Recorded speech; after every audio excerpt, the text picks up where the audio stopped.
الحمد لله نحمده ونستعينه ونستغفره ونؤمن به ونتوكل عليه ونعوذ بالله من شرور أنفسنا ومن سيئات أعمالنا من يهد الله فلا مضل له ومن يضلله فلا هادي له ونشهد أن لا إله إلا الله وحده لا شريك له ونشهد أن سيدنا ونبينا وحبيبنا وشفيعنا ومولانا محمدا عبده ورسوله أما بعد فأعوذ بالله من الشيطان الرجيم بسم الله الرحمن الرحيم وإن طائفتان من المؤمنين اقتتلوا فأصلحوا بينهما فإن بغت إحداهما على الأخرى فقاتلوا التي تبغي حتى تفيء إلى أمر الله وقال النبي صلى الله عليه وسلم أفضل الصدقة إصلاح ذات بين أو كما قال رسول الله صلى الله عليه وسلم. محترم حاضرین کرام، بزرگان دین، نوجوانان اسلام، عزیز طلبہ، پردہ نشین امت کی مائیں، بہنیں اور بیٹیاں،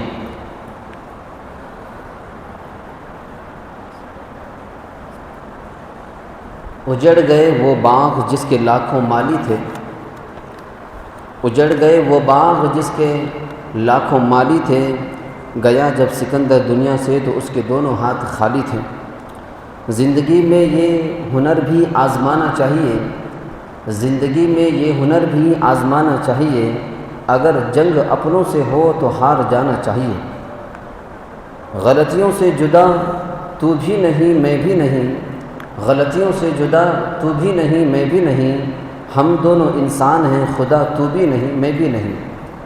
تو مجھے میں تجھے، تو مجھے میں تجھے الزام تو دیتے ہیں، مگر اپنے گریبان میں جھانکتا تو بھی نہیں میں بھی نہیں.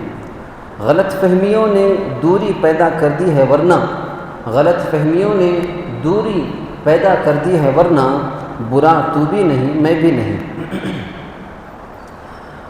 قرآن کریم اور احادیث مبارکہ کی روشنی میں آج کی جمعہ کے موقع پر جس عنوان پر عرض کرنا ہے وہ ہے مسلمانوں کے آپسی اختلافات کا حل اور سمجھوتا اور مصالحت کی اہمیت. آج کے اس دور میں کتنا ضروری ہے، کتنا اہمیت کا حامل ہے، یہ سب سمجھنے کی ضرورت ہے. کیونکہ ہر شخص کسی نہ کسی گھرانے سے تعلق رکھتا ہے، وہ بھی اس کا بھی ایک کنبہ ہے، اس کا بھی ایک گھرانہ ہے، اور ہر گھر میں کسی نہ کسی قسم کے اختلافات اور جھگڑے اور تنازعات ہوتے ہیں. مسئلہ یہ ہے کہ اس کو کس طرح صلح کر لیا جائے، مصالحت کر لی جائے، اس کو کس طرح حل کر لیا جائے، یہ مسئلہ ہے. میاں بیوی کے مسائل ہیں، باپ بیٹے کے مسائل ہیں، بھائی بہنوں کے مسائل ہیں، بھائی بھائیوں کے مسائل ہیں، خاندانوں کے مسائل ہیں، جماعتوں کے مسائل ہیں، جمعیتوں کے مسائل ہیں، تنظیموں کے مسائل ہیں. بزرگان محترم، آپس میں جب دو حضرات لڑتے ہیں، جھگڑتے ہیں، تو چاہیے یہ کہ دیکھنے والے اس جھگڑے کو حل کریں، اس جھگڑے کو ختم کرنے کی کوشش کریں. ایسا نہ ہو کہ تیسرا دیکھنے والا بھی اس کا تماشا دیکھ رہا ہے، اس کے جھگڑنے کو مزہ لے رہا ہے، انجوائے کر رہا ہے. ایسا نہ ہو، کیونکہ جنگل میں جب دو گائے آپس میں لڑتے ہیں، جھگڑتے ہیں، تو اسے چھڑانے کے لیے شیر نہیں آتا، اختلاف کو ختم کرنے کے لیے کوئی درندہ نہیں آتا.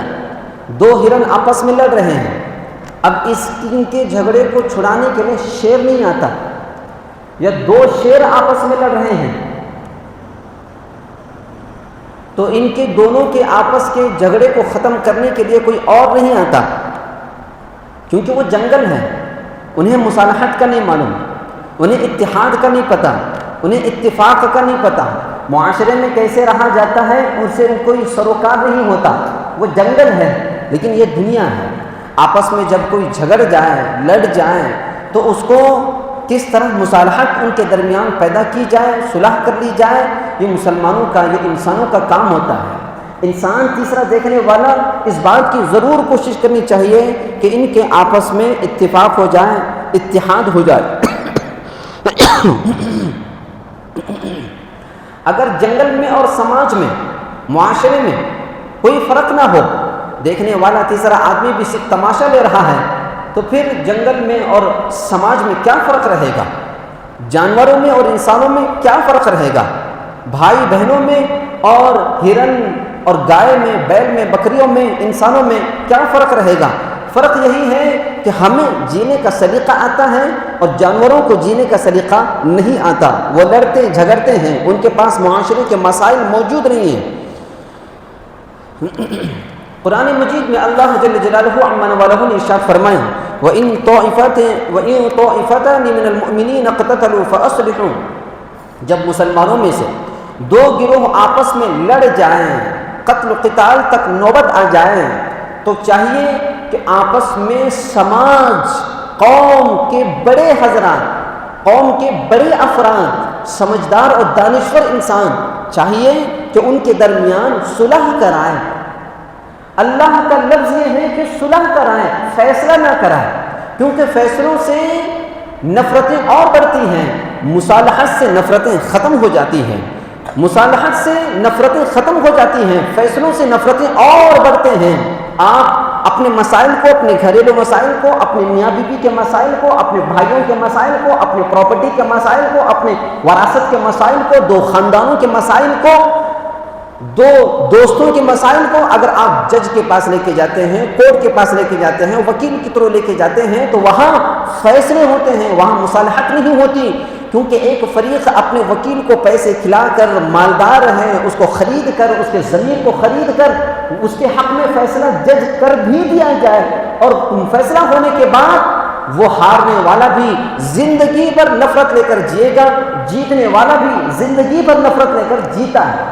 اسی لیے اللہ نے کیا فرمایا فَأَصْلِحُوا بَيْنَهُمَا، کہ آپس میں مصالحت کی کوششیں کرو، فیصلے نہ کرو۔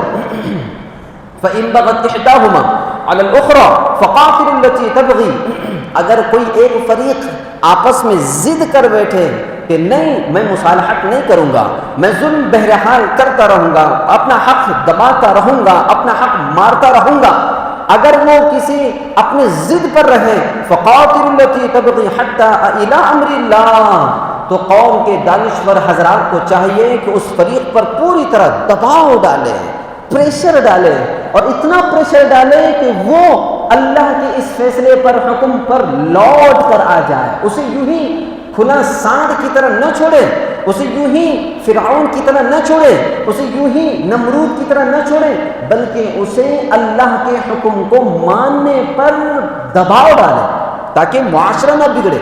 فَإِن فَاءَتْ فَأَصْلِحُوا، اور جب وہ لوٹ کر آ جائے فَأَصْلِحُوا بَيْنَهُمَا، اب بھی تمہیں یہ حکم ہے کہ ان کے درمیان مصالحت کرو، فیصلہ نہ کرو، مصالحت کرو، ان کے درمیان صلح کرنے کی کوشش کرو، بالعدل، انصاف کے ساتھ، ظلم کے ساتھ نہیں، نا انصافی کے ساتھ نہیں، وَأَقْسِطُوا، اور انصاف کے ساتھ معاملہ کرو۔ اللہ تبارک و تعالیٰ انصاف کرنے والوں کو بہت پسند کرتے ہیں۔ فیصلوں میں کیا ہوتا ہے؟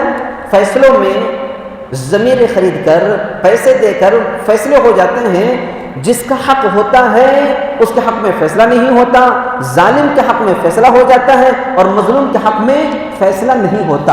عام طور پر ایسا ہو جاتا ہے، اور مصالحت میں کیا ہوتا ہے اس کو بھی سمجھا دیا جاتا ہے، بھائی تجھ پر کچھ ظلم ہوا ہے، تھوڑا تو صبر کے ساتھ کام لے، اور یہ ظالم ظلم کرنے والے سے کہا جاتا ہے بھائی تو نے ظلم کیا ہے، تیرے حق، تیرے طرف سے ناانصافی ہوئی ہے، زیادتی ہوئی ہے، تو تھوڑا سا جھک کر اس کا ہاتھ پکڑ کر، ہاتھ جوڑ کر تو معافی مانگ لے، یہ اسے کہا جاتا ہے۔ تو اسے، اس کی طرف سے اسے بھی حق مل گیا، اس کی طرف سے اس کو بھی حق مل گیا، معافی مانگنے سے اس کا بھی دل بڑا ہو گیا، اور صبر کر لینے سے ظالم کی طرف داری بھی ہو گئی۔ اس طرح مصالحت کرنے کی وجہ سے دونوں کا دل جیت لیا جاتا ہے، اور آپس میں تفرقہ بازی اور نفرتیں، عداوتیں، بغض نہیں رہتا۔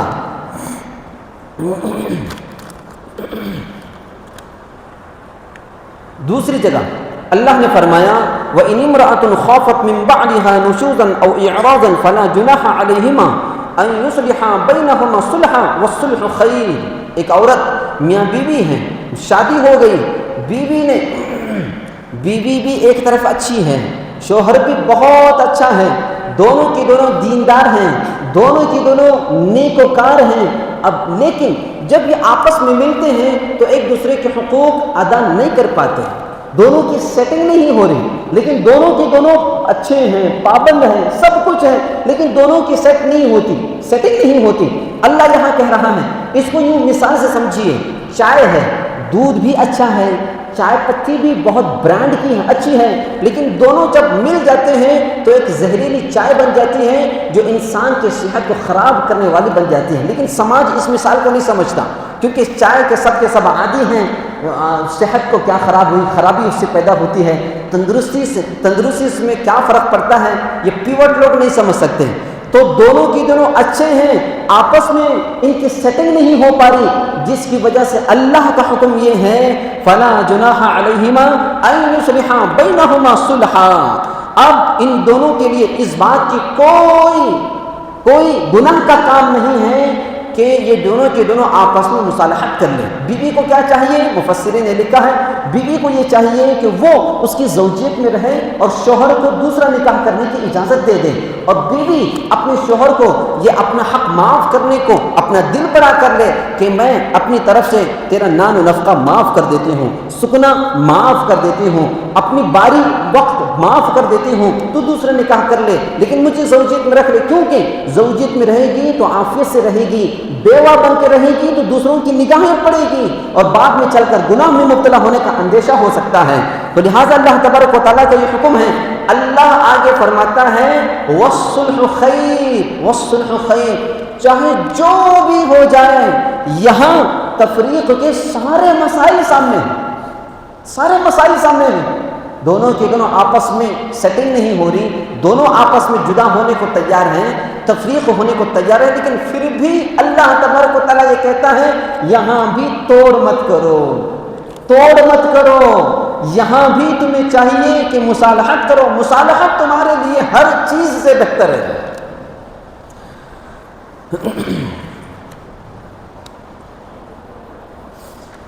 مصالحت کیوں بہتر ہے؟ کیونکہ اگر صلح صفائی ہوگی تو کیا ہوگا؟ تو دونوں کی جو طاقتیں ہیں، دونوں کی جو قوتیں ہیں، وہ ترقی میں استعمال ہوگی۔ اگر دونوں کے دونوں آپس میں لڑتے ہی رہیں گے، دونوں اچھے ہیں، لیکن بعد میں اس بات کی کوشش ہوگی کہ یہ اس کے اوپر غالب آنے کی کوشش کرے گا اور یہ یہاں سے اس کے اوپر غالب آنے کی کوشش کرے گا، پوری زندگی اپنی طاقتیں، اپنی انرجی، اپنی سٹیمنا ایک دوسرے پر غالب آنے کی کوشش میں لگی رہے گی۔ تو یہ جو طاقتیں ہیں، قوتیں ہیں، ایک دوسرے کو غالب آنے کے چکر میں رہے گی تو پھر کیا ہو جائے گا؟ ان کی طاقتیں برباد ہو جائیں گی، تنزلی کی طرف چلی جائیں گی، ترقی کا کام نہیں ہوگا، تعمیر کا کام نہیں ہوگا، ان کی طاقتیں تخریب کاری میں بیکار صرف ہو جائیں گی۔ اسی لیے اللہ تبارک و تعالیٰ نے کیا کہا؟ مصالحت بہرحال بہت بہتر ہے، مصالحت بہرحال بہت بہتر ہے۔ اب دیکھ لیجئے تعمیر اور ترقی جو ہوتی ہے، طاقتیں اگر ترقی پر خرچ ہوتی ہیں، تعمیر پر خرچ ہوتی ہیں تو پھر اس میں ترقی پیدا ہوتی ہے۔ اس کو ایک مثال سے سمجھیے، اگر کوئی پارٹی جیت کر آ جاتی ہے ووٹنگ کے ذریعے سے، زیادہ بہومت میں آ کر، میجورٹی میں آ کر پارٹی جیت کر آ گئی، اقتدار پر آ گئی، 5 سال کا موقع مل گیا، 10 سال کا موقع مل گیا، اب اپنے اس رولنگ دور میں، اپنی حکومتی دور میں، اپنے اقتدار میں اگر اس نے بجائے تعمیر کرنے کے، بجائے کنسٹرکشن کرنے کے، بجائے سڑکوں کو بنانے کے، بجائے یونیورسٹیز قائم کرنے کے، بجائے اسکول اور کالج کی بنیادیں ڈالنے کے، بجائے آپس میں بھائی چارگی کو فروغ دینے کے، اس نے کیا کیا؟ بلڈوزر کاروائی شروع کر دی، گھروں کو توڑنا شروع کر دیا، بستیوں کو مسمار کرنا شروع کر دیا، گھروں کو توڑ پھوڑ دینے کا ایک ہوا قائم کر دی۔ تو کیا ہوگا؟ جو ہی اس کی حکومت ختم ہو جائے گی تو آپس میں آخر میں لوگ دیکھیں گے اس نے اپنے دور میں کیا کیا ہے، اس نے صرف توڑ پھوڑ کا کام کیا ہے، تعمیر کا کچھ کام نہیں کیا۔ آج ہمارے اس ملک کی خوبصورتی تاج محل سے بنتی ہے. آج ہمارے اس ملک کی خوبصورتی ہمارے اسلاف کی محنتوں کی، تعمیراتی کام کی، ترقیاتی کام کی. آج اس ملک کی خوبصورتی ہے لال قلعہ، اس ملک کی خوبصورتی تاج محل، اس ملک کی خوبصورتی قطب مینار، اس ملک کی خوبصورتی گول گنبد، اس ملک کی خوبصورتی ہے. بے شمار ایسے تعمیرات ہیں جو اس ملک کی خوبصورتی ہیں، جن کو ہمارے اسلاف نے بنایا. اللہ نے اس ملک پر حکومت کرنے کا چانس ان کو دیا تھا. انہوں نے اپنی طاقتوں کو بجائے توڑ پھوڑ میں استعمال کرنے کے، بجائے بلڈوزر کارروائی میں استعمال کرنے کے، بجائے بستیوں کو مسمار کرنے میں صرف کرنے کے، انہوں نے اس ملک کو خوبصورت بنانے کی کوشش کی.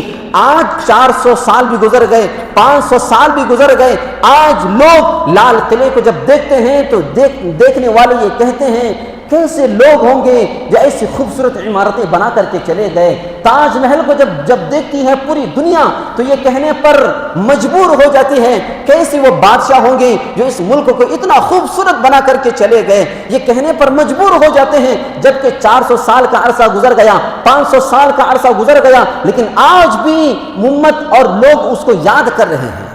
تو طاقتیں اگر تعمیرات پر خرچ ہوتے ہیں تو اللہ ترقی دیتا ہے. اسی لیے اللہ تبارک و تعالیٰ نے کیا کہا؟ آپ کی طاقتیں، آپ کی قوتیں، آپ کی امیونٹی پاور، آپ کی سٹیمنا، آپ کی انرجی ایک دوسرے کو گرانے میں صرف نہیں ہونی چاہیے، بلکہ مصالحت کے ساتھ ایک دوسرے کی ترقی میں خرچ ہونے کی ضرورت ہے. جب مصالحت ہو جاتی ہے تو کیا ہوتا ہے؟ آپس میں مصالحت ہو گئی، بھئی ایک سواری پر ہمیں چڑھنا ہے، میں چڑھوں یا تو چڑھوں، یہ جھگڑنے کی ضرورت نہیں ہے. مصالحت ہو گئی تو کیا ہوگا؟ تو یہاں سے چڑھ، میں یہاں سے چڑھتا ہوں، دونوں مل کر کے ترقی کا سفر شروع کریں گے. یا ایک دن تو چڑھ، میں ایک دن چڑھتا ہوں، دونوں ایک ساتھ ترقی کی طرف ہم چل جائیں گے. یہ آپسی مصالحت کا اثر ہوتا ہے. قرآن مجید میں اللہ نے دوسری جگہ ارشاد فرمایا وَإِنْ خِفْتُمْ شِقَاقَ بَيْنِهِمَا فَابْعَثُوا حَكَمًا مِّنْ أَهْلِهِ وَحَكَمًا مِّنْ أَهْلِهَا. میاں بیوی آپس میں اختلاف کے شکار ہو جائیں، تنازعات کے شکار ہو جائیں، مس انڈرسٹینڈنگ کے شکار ہو جائیں تو کیا ہونا چاہیے؟ بیڈ روم کی باتیں آپس میں ہی صلح کر کے اسے کوشش کرنی چاہیے کہ مصالحت ہو جائے. اگر ان کے درمیان بھی نہ ہو تو اللہ حکم دیتا ہے حکما من اہلہ وحکما من اہلہا. بیوی کے گھر والوں کی طرف سے، شوہر کے گھر والوں کی طرف سے ایک ایک حکم آ جائے اور ان کی دونوں کی باتیں تمہارے دونوں حکم کے درمیان ہی میں رہیں. اس سے اپنے گھر کی باہر وہ باتیں نہ جائیں. اس بات کی کوشش کرنے کے لیے اللہ نے حکم دیا دونوں حکم آ جائے. ڈائریکٹلی اللہ تبارک و تعالیٰ نے قاضی کا نام نہیں لیا، ڈائریکٹ اللہ تبارک و تعالیٰ نے قضاوت کا نام نہیں لیا. حالانکہ قاضی جانتا ہے قرآن کو، قاضی جانتا ہے، اس حکم سے بھی بہتر جانتا ہے، اس بیوی کے گھر والوں سے بھی بہترین جاننے والا وہ قاضی ہوتا ہے. شوہر کے گھر والوں سے بھی سب سے زیادہ جاننے والا وہ قاضی، وہ عالم دین ہوتا ہے، وہ مفتی ہوتا ہے. لیکن اللہ نے یہاں کیا حکم دیا؟ وَإِنْ خِفْتُمْ شِقَاقَ بَيْنِهِمَا حَكَمًا مِّنْ أَهْلِهِ وَحَكَمًا مِّنْ أَهْلِهَا. بیوی کی طرف سے بھی اور شوہر کی طرف سے بھی ان کے گھر والے، ان کے رشتہ دار حکم بن کر کے آ جائیں اور ان کے درمیان مصالحت کرنے کی کوششیں ہوں تاکہ بیڈ روم کی باتیں بیڈ روم میں ہی رہیں، گھر کی باتیں گھر میں ہی رہیں، گھر کے باہر نہ جائیں. تمہاری عزت کا سوال ہے، تمہارے گھر کی وہ بہو ہے، تمہارے وہ خاندان کا داماد ہے، آپ کی عزت آپ کے گھر تک رہیں، کورٹ کچہری تک نہ جائیں. ان یریدا اصلاحا یوفقہما. اللہ تبارک و تعالیٰ نے آگے فرمایا کہ اگر یہ دونوں حکم کی نیتیں اچھی ہوں، دونوں حکم کی نیتیں اگر اچھی ہو جائیں تو پھر اللہ تبارک و تعالیٰ مصالحت کے راستے ہموار کر دیتا ہے. مطلب یہ ہوا کہ حکم مستحکم فیصلہ کرنے والا جو فیصلہ ہوتا ہے وہ جانبدار نہیں ہونا چاہیے، ایک طرفہ حکم کرنے والا نہیں ہونا چاہیے، جانبدار. بعض مرتبہ کیا ہوتا ہے لڑکی والوں کی طرف سے اگر آ گیا تو لڑکی کی طرف داری، لڑکے والی کی طرف سے اگر کچھ مل گیا تو لڑکے کی طرف داری ہو جاتی ہے. ایسا نہیں ہونا چاہیے. دونوں کی نیتیں اگر صحیح ہو جائیں تب اللہ تبارک و تعالیٰ فیصلہ نکالتا ہے. لیکن آج کیا ہوتا ہے؟ آج جو میاں بیوی کے اگر کچھ مسائل ہوں، اگر فیصلہ کر ایک طرف سے اگر مصالحت کی کوشش ہو بھی رہی ہے تو لڑکی والوں کی طرف سے یا لڑکے والوں کی طرف سے ماں ہو یا باپ ہو تو وہ اپنا مسئلہ سامنے رکھتی ہے. اگر میرا بیٹا مان بھی لے تب بھی میں اپنی بہو کو نہیں تسلیم کروں گی.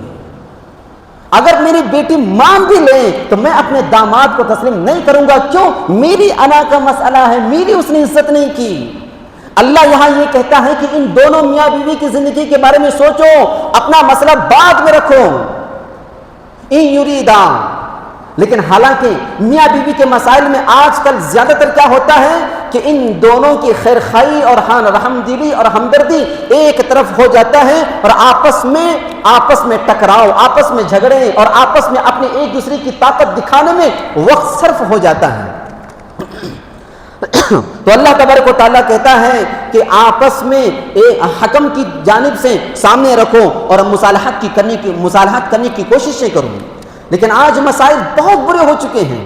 آج حکم کی بھی ماننے کو کوئی تیار نہیں ہے, فیصل کی ماننے کو بھی کوئی تیار نہیں, قاضی کی ماننے کو بھی کوئی تیار نہیں.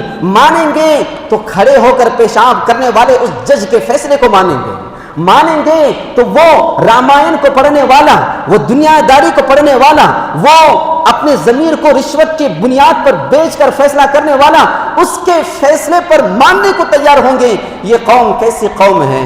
اللہ نے جس کو پیدا کیا, اللہ نے جس کو کھلایا پلایا, اس کی بات کو ماننے کو بجائے وہ کھڑے ہو کر پیشاب کرنے والے کے جج کے فیصلے کو ماننے کو آج راضی ہے قوم. اور بہت سارے مرتبہ جب یہ کہا جاتا ہے بھئی شریعت کی بات ہے تو سامنے کی طرف سے جواب یہ آتا ہے مفتی صاحب شریعت کی بات بعد میں کرو, پہلے جو ہے وہ دیکھو. ارے شریعت کو اگر چھوڑو گے تو قبر میں جب جاؤ گے نہ تمہارا باپ کام آئے گا نہ تمہاری ماں تمہاری کام آئے گی. وہاں جو کام آنے والی چیز ہے وہ شریعت کام آنے والی چیز ہے, قرآن کام آنے والی چیز ہے, اسلام کام آنے والی چیز ہے, اللہ کی تعلیمات کام آنے والی چیز ہیں, اللہ کا فیصلہ کام آنے والی چیز ہے, اعمال کام آنے والی چیز ہیں. شریعت کو چھوڑو گے تو تباہ و برباد ہو جائیں گے.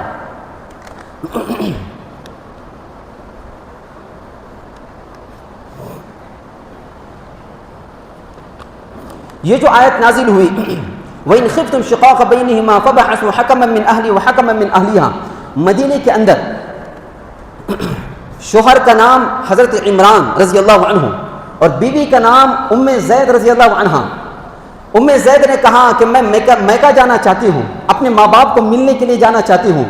شوہر نے کہا کہ جانے کی اجازت نہیں ہے.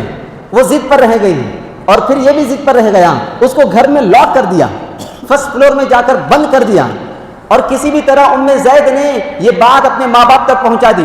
ماں باپ کو جو ہی معلوم ہو گیا, ماں باپ ایک ٹولی لے کر آ گئے, اندر گھس گئے, لاک کو توڑ پھوڑ کر اپنی بیٹی کو لے کر کے چلے گئے. اور جو ہی شوہر کو معلوم ہوا تو انہوں نے بھی اپنے گھر والوں کو بلایا اور آپس میں دھکم مکی ہو گئی, آپس میں اختلاف پیدا ہو گئے, آپس میں جنگ کی نوبت آ گئی. اللہ کے نبی علیہ الصلوۃ والسلام کو معلوم ہوا, اللہ کی جانب سے یہ آیت نازل ہوئی, یہ توڑ پھوڑ یہ نظام صحیح نہیں ہے, یہ آپسی اختلاف, یہ جنگ جدال یہ صحیح نہیں ہے. تمہیں یہ کرنا ہوگا, لڑکے والوں کی طرف سے ایک حکم کو لے لو, لڑکے والوں کی طرف سے ایک حکم کو لے لو اور دونوں آپس میں بیٹھ کر دونوں میاں بیوی کی طرفداری میں, ان کی خیر خواہی میں, ان کی ہمدردی میں آپس میں فیصلہ کرو. یہ کیا ہے کہ یہ لڑکی والے اور لڑکے والے آپس میں ایک دوسرے کو اپنی طاقت دکھانے کی کوشش میں ہے کہ میں بڑا ہوں, میں بڑی ہوں, تو چھوٹا ہے, میں چھوٹا ہوں. یہ کیا طاقت دکھانے کی باتیں ہوتی ہیں؟ ان میاں بیوی کی زندگی کے بارے میں کون سوچے گا؟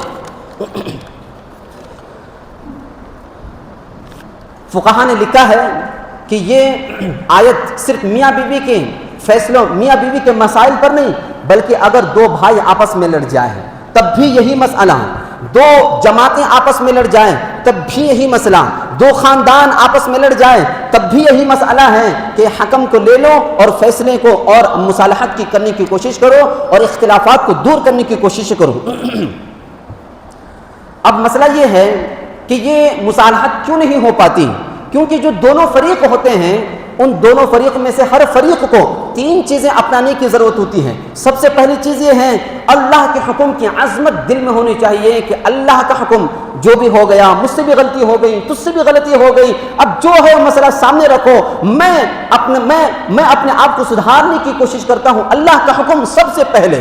نمبر 1 پر اللہ کا حکم ہونا چاہیے، اللہ کی عظمت دل میں ہونی چاہیے۔ اور دوسری چیز یہ ہے نتیجے کا ٹینشن، رزلٹ کا ٹینشن نہ ہو۔ میں اگر ان کی بات مان لوں گا تو کیا ہوگا، میری دکان چلی جائے گی، میری مسجد چلی جائے گی، میرا عہدہ چلا جائے گا، یہ ٹینشن نہیں ہونی چاہیے۔ کیا وہ آئے گی تو کیا ہوگا، بڑے مسائل بن جائیں گے، میری زندگی بوجھل ہو جائے گی، کورٹ میں پولیس میں اگر کمپلینٹ کر دوں گی تو میں کیا کروں گا، میرے اوپر مرڈر کیس ڈال دیں گے تو کیا ہوگا۔ یہ فیوچر کا ٹینشن مت لو، اللہ کا حکم سامنے آ گیا تو اس کو ماننے کا مزاج بنا دو۔ یہ دو چیزیں، دوسری چیز یہ ہونی چاہیے۔ اور تیسری چیز اللہ کے فیصلے پر خیر کا یقین ہونا چاہیے۔ جب اللہ کا فیصلہ سامنے آ گیا، شریعت کا مسئلہ سامنے آ گیا، قرآن و حدیث کا مسئلہ سامنے آ گیا، تو پھر آنکھیں بند کر کے اللہ پر بھروسہ کر کے کہ اسی میں میرے لیے خیر ہے، اسی میں میرے لیے بھلائی ہے، اسی میں میری برتری ہے، اسی میں میری سربلندی ہے اور ترقی ہے، اس کو سمجھ کر آگے چلنے کی ضرورت ہے۔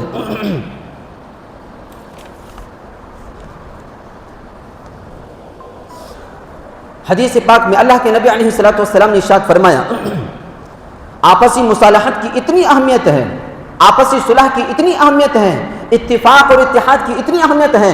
ابو داؤد شریف کی حدیث ہے، اللہ کے نبی علیہ الصلوۃ والسلام نے فرمایا، لیس بالکاذب من اصلح بین الناس، اگر کوئی دو لڑے ہوئے شخصوں کے درمیان میں جھوٹ بول کر اگر وہ مصالحت کرانے کی کوشش کرتا ہے تو اللہ اس جھوٹ کو پسند کرتے ہیں۔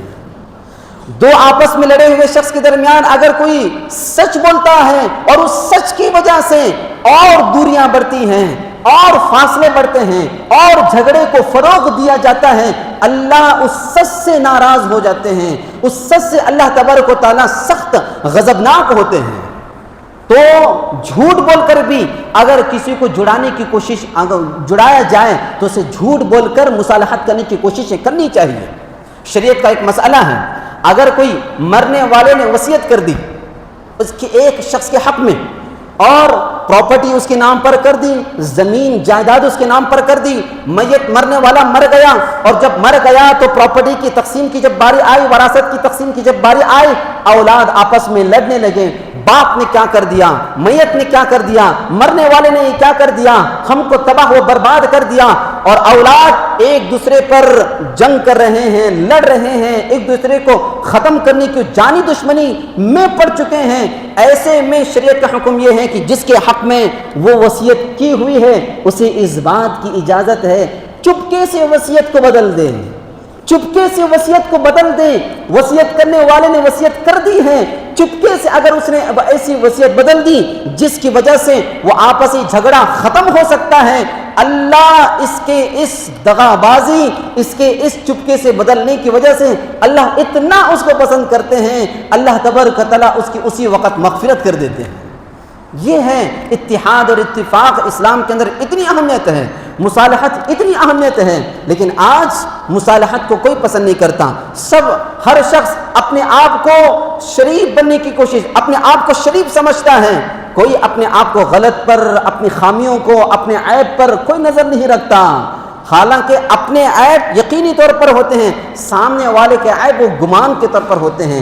تو یقینی طور پر جو چیز ہوتی ہے اس کو بدل تو سکتے ہیں، لیکن سامنے والے کے گمان کے طور پر جو ہو جاتا ہے اس کو بدلا نہیں جا سکتا۔ یقینی جو چیز ہوتی ہے اس کو بدلا جا سکتا ہے۔ تو بزرگان محترم، مصالحت کرنے کی کوشش کرنی چاہیے۔ اتفاق اور اتحاد سب سے امپورٹنٹ ہے، سب سے اہم ہے، لڑنا جھگڑنا نہیں چاہیے، اور قرآن کی طرف آ جانے کی ضرورت ہے، حدیث کی طرف آ جانے کی ضرورت ہے، شریعت کی طرف آ جانے کی ضرورت ہے۔ کورٹ کچہری میں جتنے بھی مسائل پڑے ہوئے ہیں یہ اسی وجہ سے ہیں کہ قرآن پر سے، شریعت پر سے ہمارا یقین ختم ہوتا ہوا جا رہا ہے اور ان پر یقین ہمارا بڑھتا ہوا جا رہا ہے۔ یاد رکھیے کہ ان کے فیصلوں پر اگر چلو گے تو سکون نہیں ہوگا، اتحاد نہیں آئے گا، اتفاق نہیں آئے گا۔ اتحاد، اتفاق اور سکون اور راحت یہ قرآن کے فیصلے پر ہے، حدیث کے فیصلے پر ہے، شریعت کے فیصلے پر ہے، اسی پر آدمی کو رہنے کی ضرورت ہے۔ اللہ سے دعا ہے اللہ تبارک و تعالی ہم تمام کو عمل کرنے کی توفیق عطا فرمائے۔ آمین۔ وآخر دعوانا ان الحمد للہ رب العالمین۔